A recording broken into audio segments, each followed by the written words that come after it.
Chers frères et sœurs, nous parvenons au dernier jour de cette semaine et pendant que nous entrons dans le week-end, j'aimerais que tu te joignes à moi pour que nous bénissons le nom du Seigneur, pour que nous lui disions merci pour tout ce qu'il a accompli dans nos vies tout au long de cette semaine. Il convient de le faire, c'est très important de le faire. Ce n'est que par la grâce de Dieu que vous et moi, nous avons été maintenus en vie jusqu'à la fin de cette semaine. Disons merci au Seigneur. Dieu éternel, nous te bénissons, nous sommes reconnaissants. Oui, nous le disons avec le cœur. Oui, Seigneur, c'est sincèrement que nous l'exprimons. Nous sommes reconnaissants en ce jour. Merci pour ton grand amour qui règne dans nos vies. Seigneur, ta fidélité nous accompagne et tu nous maintiens. Tu as tout agencé pour que les anges soient à notre disposition, pour que l'Esprit de Dieu nous assiste et tu nous as maintenus dans la communion avec le Saint-Esprit. Merci Seigneur pour chaque jour de cette semaine. Merci Seigneur. Merci pour tout ce que tu as apporté dans nos vies. Merci pour tous tes bienfaits dans nos vies, Seigneur. Tu as été avec nous, nous le reconnaissons. Nous avons vu ta main à l'œuvre, Seigneur. Tu as été là pour nous préserver du mal. Tu as été là pour nous protéger, Seigneur. Tu as été là pour nous donner le souffle de vie. Tu as été là pour maintenir en nous la bonne santé, la joie, la bonne humeur. Nous te disons merci. Gloire à toi pour ta paix, Seigneur, qui est demeurée dans nos cœurs. Merci, Seigneur, pour les temps d'enseignement de chaque jour. Tu as été là pour nous communiquer ce qui vient de toi. Merci Seigneur, tu nous as fait la grâce d'apprendre de toi Seigneur, d'apprendre de nouvelles choses. Tu nous as communiqué les choses célestes qui sont puissantes, qui sont fortes, les choses que nous ne savions pas la semaine dernière. Tu nous as enseigné ces choses et tu nous as ainsi fortifiés, tu nous as ainsi édifiés, tu nous as ainsi illuminés Seigneur. Et nous sommes Seigneur passés à un autre niveau de notre croissance spirituelle. Merci pour tout ce que cette semaine a apporté dans la vie de chacun de nous ici. Je te dis merci Seigneur. Merci de ce que tu as harmonisé toutes choses pour que nous recevions la portion de cette semaine. Là, en termes de santé, en termes de provision, en termes de force Seigneur, tu as tout agencé pour que nous recevions notre portion. En termes de grâce Seigneur, en termes de bénédiction Seigneur, en termes de victoire sur l'ennemi, sur les difficultés de la vie, Seigneur. Tu as été là pour que nous recevions notre portion. Je te dis merci. Gloire à toi, Seigneur. Ce n'a été par les capacités d'aucune personne d'entre nous. Aucun, Seigneur. Ce n'est ni par notre force, ce n'est ni par notre puissance, mais l'œuvre de ton esprit, Seigneur. C'est l'œuvre de ton esprit qui a fait tout cela. Et nous sommes en vie, nous sommes dans la joie, Seigneur. Tu nous as enseigné tout au long de la semaine. Seigneur, tu as parlé à nos cœurs, tu nous as interpellés sur certains points de nos vies, tu nous as demandé donc de nous réajuster, tu nous as enseigné d'adopter une mentalité nouvelle, d'épouser cette mentalité que Jésus-Christ nous communique à travers ces temps de séminaire. Nous te disons merci d'avoir rajouté sur notre vie ces choses magnifiques, merci pour ces trésors venus du ciel qui se sont rajoutés dans notre vie. Nous te disons merci. Nous sommes une personne différente de la personne que nous étions la semaine dernière parce que tu as ajouté quelque chose à notre vie spirituelle et nous sommes en train de grandir spirituellement. Nous faisons un pas de plus, un pas en avant chaque jour. Et cette semaine, Seigneur, tu nous as fait faire plusieurs pas et tu as ajouté, Seigneur, à notre vie et tu nous tires vers la haut, Seigneur. Tu nous tires toi-même, tu t'es saisi de nous, Seigneur, et tu nous fais grandir spirituellement. Nous te disons merci. Je te bénis, Seigneur. Je te donne toute la gloire. pour la vie de mes frères, chacun ici, Seigneur, nous te bénissons. Je te dis merci pour chaque membre de cette famille priorité à l'évangile C, cette grande famille priorité à l'évangile, à travers les nations, Seigneur, et qui va s'étendre aussi à travers les générations. Roi de gloire, je te dis merci pour cette famille. Merci pour chaque personne dans cette famille. Merci, Seigneur, pour le comité des responsables, le groupe des responsables priorité à l'évangile B. Merci pour cette nouvelle promotion qui s'est ajouté à cette équipe des responsables. Merci de ce que tu nous tires, tu nous élèves, tu nous éduques, tu nous transformes, tu nous formes. Nous te disons merci. Merci pour ce que tu fais dans cette œuvre. Cette œuvre est la tienne. C'est ton œuvre. Ce n'est pas une œuvre humaine, Seigneur. C'est ton œuvre. C'est toi qui l'as ordonnée. Et nous voulons que tu sois là chaque instant pour conduire cette œuvre, Seigneur. Nous avons besoin de toi. Nous avons besoin que tu viennes. Tu es le bon berger. Ce bon berger-là qui se met au devant des brebis et qui marche au devant des brebis et qui connaît ses brebis et qui s'occupe de ses brebis. Tu prends soin de chacun de nous. Nous te disons merci. Tu nous connais chacun en son endroit. Là où il se trouve, Seigneur, tu nous connais. Tu connais nos cœurs, roi de gloire. Voilà pourquoi je te bénis. Merci pour tout le soin spirituel que tu nous apportes chaque jour. Merci pour ces grâces, Seigneur, que tu fais affluer dans nos vies chaque jour. Je te dis merci. Gloire à toi, Seigneur. Honneur à toi. Nous te sommes reconnaissants aujourd'hui. Béni sois-tu pour cette semaine qui a été pleine de grâce. Et nous croyons que la semaine prochaine sera une autre dimension, parce que tu es le Dieu qui va de gloire en gloire. Tu es le Dieu qui ne regresse pas. Non. Voilà pourquoi nous croyons que la semaine prochaine est d'ores et déjà cette semaine-là qui a été préparée pour nous, que nous allons savourer, Seigneur, dans ta présence. La Bible déclare que en face de notre adversaire, tu dresses devant nous une table et tu fais déborder notre coupe, Seigneur. Nous te bénissons pour tout ce que tu prévois pour nous pour les semaines à venir. Gloire à toi, honneur à toi éternellement dans le nom de Jésus-Christ. Amen. Mes frères, mes sœurs dans le Seigneur, nous sommes le samedi 20 mars et c'est notre dernier sous-thème de la semaine. Le sous-thème que nous allons méditer est un sous-thème très pertinent, très lourd. Le Seigneur a encore beaucoup de meilleures choses à nous communiquer en ce jour.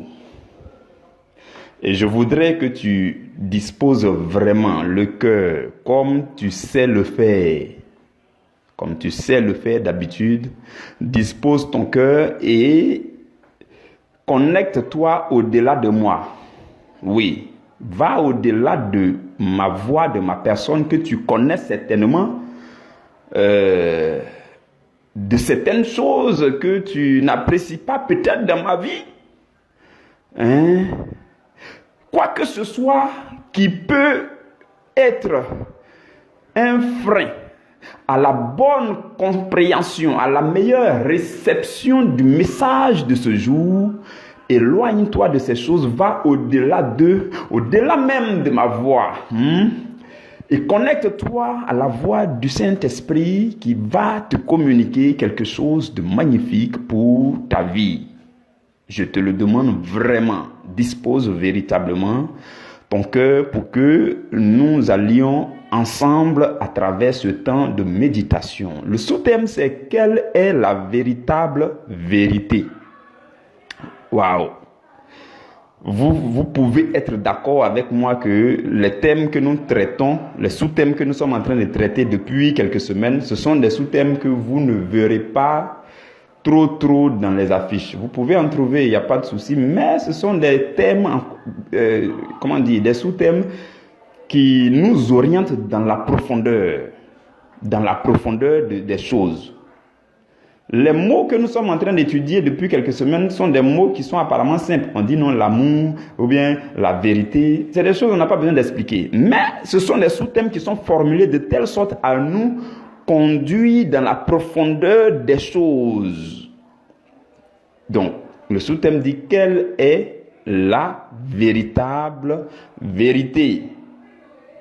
Quelle est la véritable vérité? Mes frères, mes sœurs, dans le Seigneur,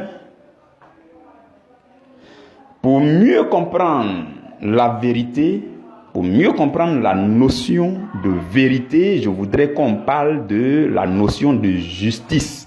On va parler de la justice par rapport à la vérité et cela va nous aider à comprendre le mot vérité. La justice, c'est la manifestation, l'expression de la vérité. La justice, c'est le règne de la vérité. La vraie justice, c'est le règne de la vérité. Et la justice, c'est le fait de juger selon une règle qui a été établie et qui traduit une certaine vérité. Suivez-moi très bien. Ce sont des choses profondes, des choses vraiment, c'est magnifique et puis c'est profond en même temps. Suivez-moi très bien. Qu'est-ce que j'ai dit? J'ai dit, la justice, c'est le fait de juger selon une règle qui a été établie. Et cette règle-là est censée traduire une certaine vérité, une certaine vérité établie, une certaine lumière. Donc, s'il n'y a pas de règle, on ne parlera pas de justice. J'espère que vous êtes d'accord avec moi. S'il n'y a pas de règle établie, on ne peut pas parler de justice. Parce que la justice utilise les règles pour opérer. S'il n'y a pas de règle établie, la justice n'a pas de sens. Parce que la justice s'appuie sur les règles qui ont été établies pour faire son travail. Et il y a des règles qui sont établies que nous connaissons. Oui, nous connaissons les règles qui sont établies autour de nous. Quand vous prenez un pays, on parle de la constitution de la nation, la constitution nationale, les choses comme ça. C'est un texte qui a été rédigé, un ensemble de règles par rapport à la nation, au gouvernement, les choses comme ça.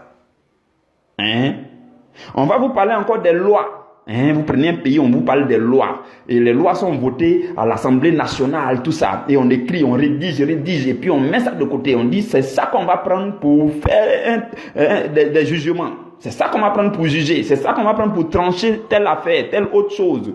Pour faire la lumière sur telle autre chose. On vous parlera des décrets présidentiels. C'est-à-dire là où c'est le président qui prend le décret. Ou bien les arrêtés ministériels. Là, c'est les ministres peuvent prendre, écrire, faire sortir n'importe quel arrêté à n'importe quel moment. On peut aller même plus bas pour parler vous prenez les associations, les entreprises, on vous parle de règlement intérieur. Donc, le jour où il y a un petit problème, on dit faites sortir le document de règlement intérieur. Le règlement, vous voyez dans le mot règlement, il y a règle. Donc, faites sortir la règle qu'on a établie. Et puis, on va s'appuyer dessus pour faire la justice, pour faire la lumière, pour établir la vérité. Vous êtes d'accord avec moi? On peut aller même plus loin pour parler des codes. Dans certaines autres choses, on parle de codes. Il y a plusieurs types de codes. Vous en connaissez, code d'éthique, même le code routier. Si votre véhicule a cogné le véhicule de quelqu'un d'autre, ceux qui vont venir pour faire la justice vont s'appuyer sur le code routier.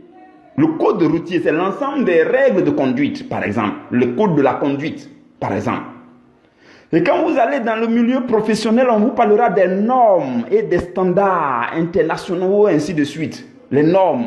Donc, le jour où il y a un petit problème, on dit, mais quelle est la norme? Quelle est la norme? On s'appuie sur quelle norme envoyer c'est quelle partie de la norme qui dit de faire ceci et puis vous n'avez pas fait ainsi de suite. Et puis on cherche à établir la lumière. Il y a aussi la loi de Dieu. Oui, parmi les règles établies que nous connaissons, il y a aussi la loi de Dieu. Et la Bible appelle la loi des œuvres. La loi de Dieu qui a été donnée dans l'Ancien Testament. La loi de Dieu, c'est qui est la loi des œuvres qui a été donnée au peuple d'Israël.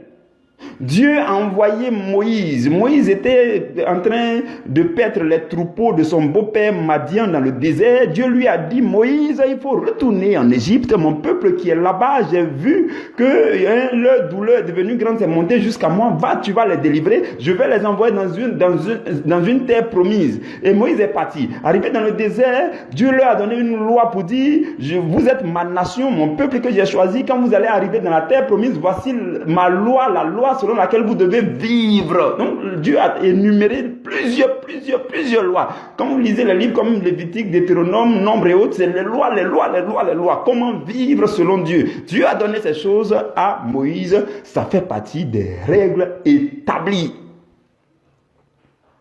Et comme je l'ai dit, les règles qui sont établies sont censées traduire la vérité, sont censées faire triompher la vérité. Les règles qui sont établies devraient permettre une juste appréciation, une juste reconnaissance, un juste respect, un respect équitable des droits et des mérites de chaque homme. C'est ce que les règles sont censées faire dans l'ensemble. En fait, je suis en train de nous parler de façon générale et puis après on va voir c'est quelle règle qui ne fait pas son travail. Puisque le travail d'une règle, c'est de faire triompher la vérité, c'est de faire régner la vérité, c'est établir la vérité. Et tout cela qu'on met ensemble, on parle de justice. Vous comprenez? Mais il arrive que la justice n'établit pas forcément la vérité. Il arrive que certaines justices ne font pas triompher véritablement la vérité. Donc la vérité de ces justices ne sont pas une véritable vérité. Et donc les justices, la justice qui établit la véritable vérité, c'est cette justice-là qui est la véritable justice. Vous comprenez? Donc toutes les règles que nous avons vues là sont censées traduire des vérités établies, des vérités. Soit les règles sont établies par les hommes aussi, soit par Dieu. La Bible dit dans Jean au chapitre 1, le verset 17, la Bible dit, la loi a été donnée par Moïse. C'est comme si la Bible pouvait dire encore, les lois qui sont dans vos pays ont été données par l'Assemblée nationale. Les décrets ont été donnés par les présidents. Les codes ont été écrits par les hommes. Les normes ont été écrites par les grandes entreprises, les multinationales. Les arrêtés ministériels ont été écrits par les ministres.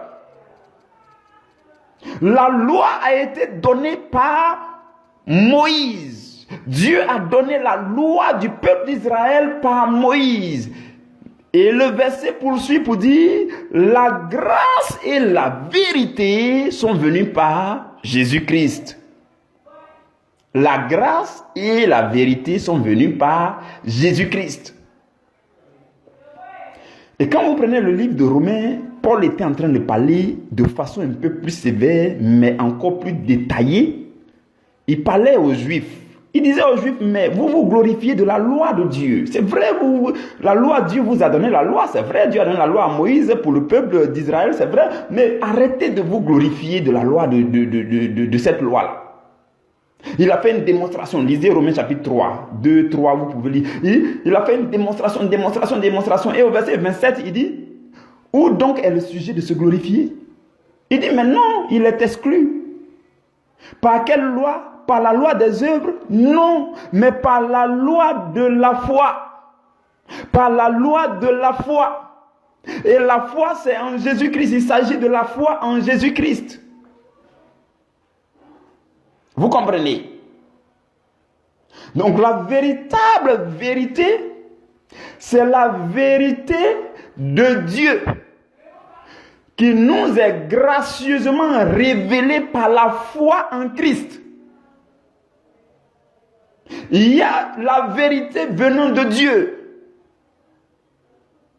C'est différent de la loi. Et cette vérité-là est révélée à tous ceux-là qui mettent leur foi en Christ.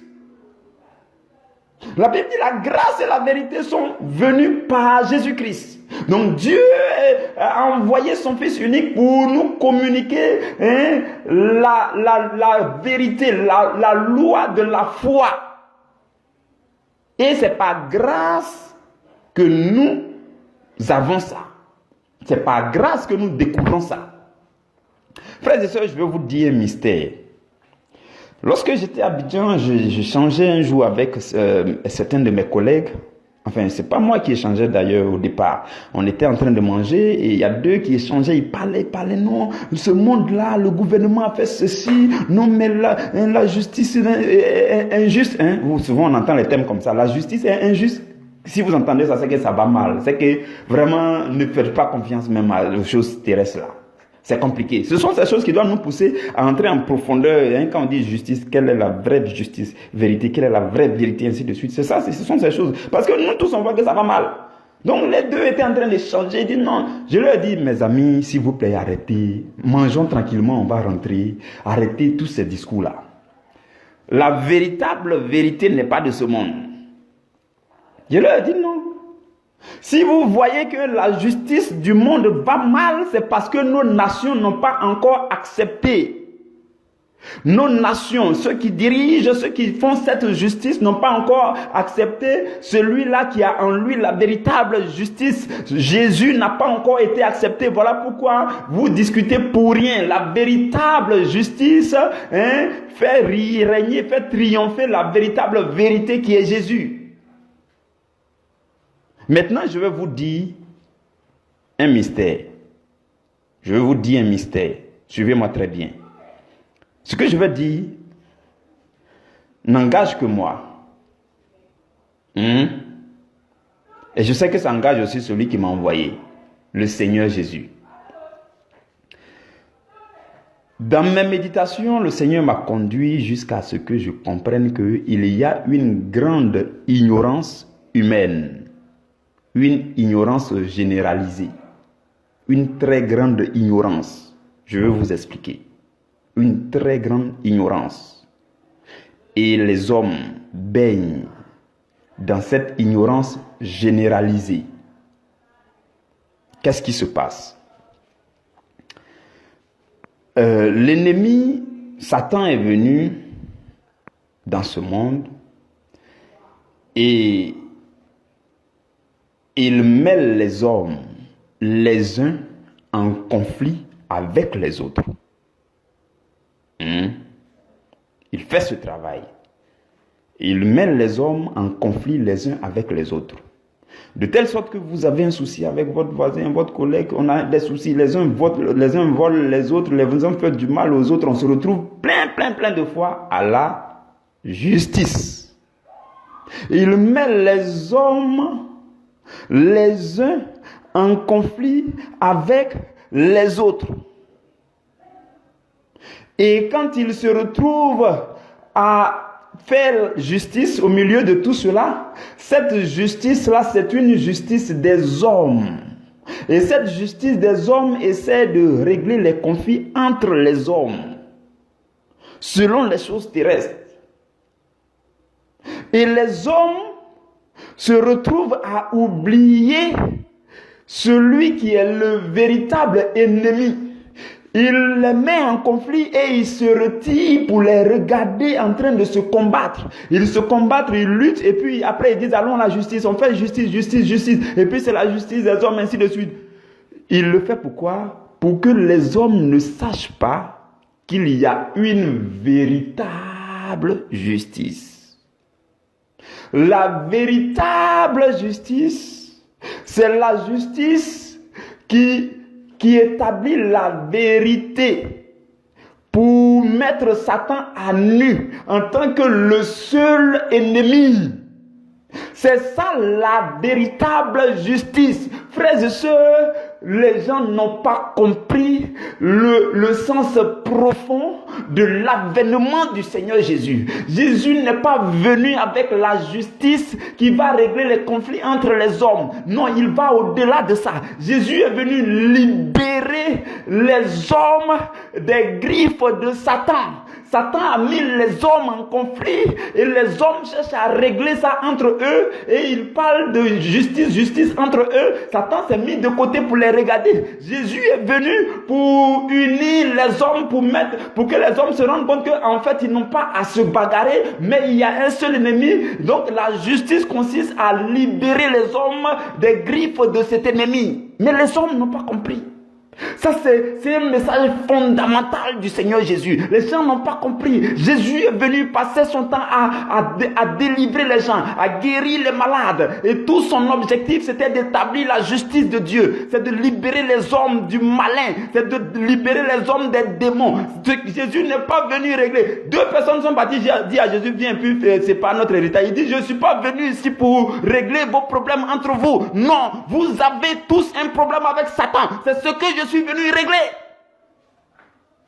Je suis venu établir la justice. Je suis venu vous délivrer de l'ennemi véritable. Vous tous, votre ennemi, c'est Satan. Et je suis venu vous aider, vous prêcher la parole qui va vous permettre de vous détacher de cet ennemi. Mais les gens n'ont pas compris. Et ça fait pitié. Voilà pourquoi je dis, les hommes baignent tous dans une ignorance généralisée. Les hommes, ils parlent de justice et ils sont là en train de régler les conflits entre les hommes. Et ils s'attardent dessus, ils traînent dessus. Tel m'a fait ceci, allons à la justice. Tel m'a fait cela, allons à la justice. Et l'ennemi les a mis en conflit comme ça et ils pensent qu'ils vont trouver la solution au milieu de la justice des hommes. Et l'ennemi s'est mis à l'écart pour les regarder en train de se bagarrer, en train de se tuer, ainsi de suite. Jésus est venu pour dire qu'il n'y a qu'un seul ennemi. Il est le malin, il est l'adversaire, il est le diable. Jésus est venu nous dire que nous les hommes, on doit faire blocus contre lui. C'est ça la justice que Jésus est venu prêcher. Je ne sais pas si vous avez compris ce mystère. Je ne sais pas. Même les Juifs jusqu'à présent n'ont pas compris ça. Nos nations n'ont pas compris. On parle de droit, de justice. Non, les codes ont fait ceci. Tout ça, c'est bon. Continue avec tes codes. Le décret présidentiel a fait cela. Non, mais l'arrêté ministériel est parti à gauche. Oh, mais les règlements intérieurs de notre association sont allés en bas. Non, mais les normes sont venues en haut. Non, mais vous continuez tout ça, mais le Seigneur veut réveiller notre conscience aujourd'hui pour nous dire quoi? Pour nous dire que le seul ennemi, là où la justice doit être établie, là où les choses doivent être mises dans l'ordre, c'est notre relation conflictuelle avec Satan. Oui, le conflit, le combat, la guerre que Satan nous livre, c'est Satan qui doit être séparé de nous. Voici la véritable justice. Jésus est venu prêcher jusqu'à aujourd'hui. J'espère que vous comprenez maintenant quand j'ai dit que les hommes baignent dans une ignorance généralisée au sujet de la notion de justice. La véritable justice, frères et sœurs, c'est de nous mettre d'un seul côté pour lutter contre ce Satan, pour l'éloigner de notre vie. Vous souffrez, ça ne vous fait pas mal. Vous avez des situations difficiles, ça ne vous fait pas mal. Vous faites des rêves bizarres, on vous attaque, ça ne vous fait pas mal. Les démons viennent pour vous acharner contre vous, pour détruire votre destinée. Cela ne vous fait pas mal. Il n'y a qu'un seul ennemi. Et si une justice doit être établie, c'est la justice selon la vérité de Dieu pour nous éloigner, pour nous libérer. Jésus a dit dans Jean au chapitre 8, il dit, vous connaîtrez la vérité et la vérité vous rendra libre. Voici la véritable vérité. Il est venu avec cette vérité. Et dès lors que vous et moi nous connaissons cette vérité nous rend libres. Libre de quoi? Libre du péché, libre des démons, libre des attaques de l'ennemi, libre non pas de ton frère, non pas de ton collègue. Non, Jésus n'est pas venu avec une justice pour te rendre libre de ton voisin du quartier. Non, il est venu avec cette justice, cette vérité-là pour te rendre libre de Satan. C'est ce qu'il est venu faire.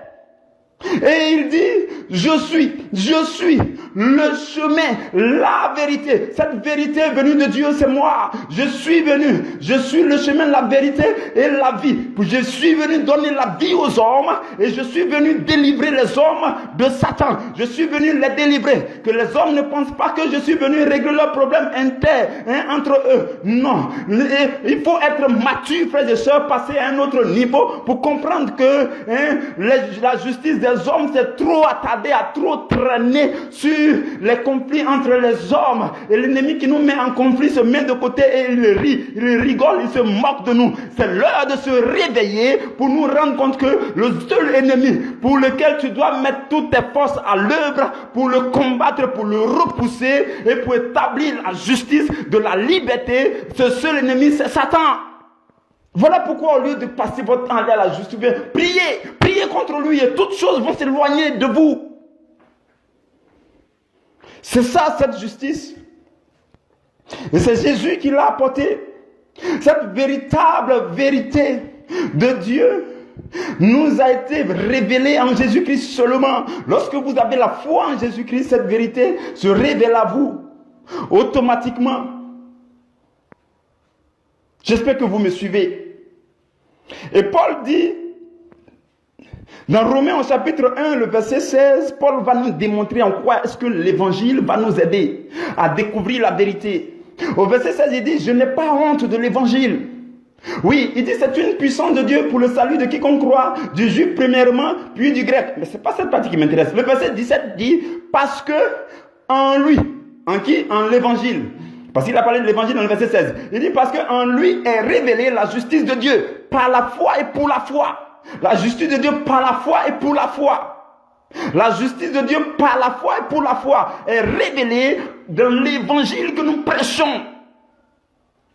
L'évangile vous aide à faire tomber les écailles de vos yeux pour vous tourner contre le véritable ennemi de votre vie. Vous êtes malade, ce n'est pas votre voisin qui l'a fait. Vous souffrez, ce n'est pas votre collègue qui l'a fait. Arrêtez aujourd'hui. La véritable justice consiste à faire triompher la vérité entre nous et puis Satan, à le repousser. Parce que Dieu a dit que ce n'est pas lui qui nous a créés. Il n'a pas le droit de nous maintenir dans l'esclavage. Non. La véritable vérité vient pour nous délivrer de l'esclavage de Satan.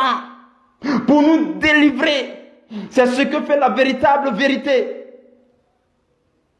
Vous comprenez, frères et sœurs? Je pense que mon message a été compris. Cette véritable vérité, ce n'est pas de ce monde. Cette justice n'est pas de ce monde, non. Ce n'est pas de ce monde. Le monde ne peut pas comprendre la vérité que Jésus est, à moins que de mettre ta foi en Jésus et d'aller plus en eau profonde, comme vous et moi nous sommes en train de faire ici chaque jour. Chaque jour, nous cherchons Dieu de façon plus profonde, pour aller en eau profonde, pour comprendre ce que c'est que la véritable vérité. Les hommes sont là dans la justice des hommes. Les droits ont fait ceci. Le code pénal a fait cela. Le code routier n'a pas dit cela. Ainsi de suite. Les hommes tournoient là-bas. Le décret présidentiel a parlé de ceci. Les normes ont dit ceci, ainsi de suite. Les hommes sont en train de se retarder, en train de traîner dans ces choses. La justice des hommes, cette justice-là ne va pas libérer les hommes contre Satan. La liberté, ce qui nous rend libres de Satan, ce qui éloigne Satan de nous, c'est la justice de Dieu. Et la justice de Dieu, c'est la vérité qui tranche ça. La justice de Dieu fait triompher la vérité. Et la vérité, c'est Jésus. Jésus a triomphé pour nous. Saisissons Jésus et combattons l'ennemi pour qu'il aille loin de nous. Voici la vraie vérité. Voilà ce que fait la véritable vérité. J'espère que vous me suivez. Cette vérité n'est pas de ce monde. Vous vous souvenez dans Jean au chapitre 18 au verset 38, Pilate a posé une question à Jésus. Il dit, qu'est-ce que la vérité? Ils ont échangé jusqu'à et puis vers la fin de leur échangement, vers la fin de leur échange, et Pilate dit, qu'est-ce que la vérité?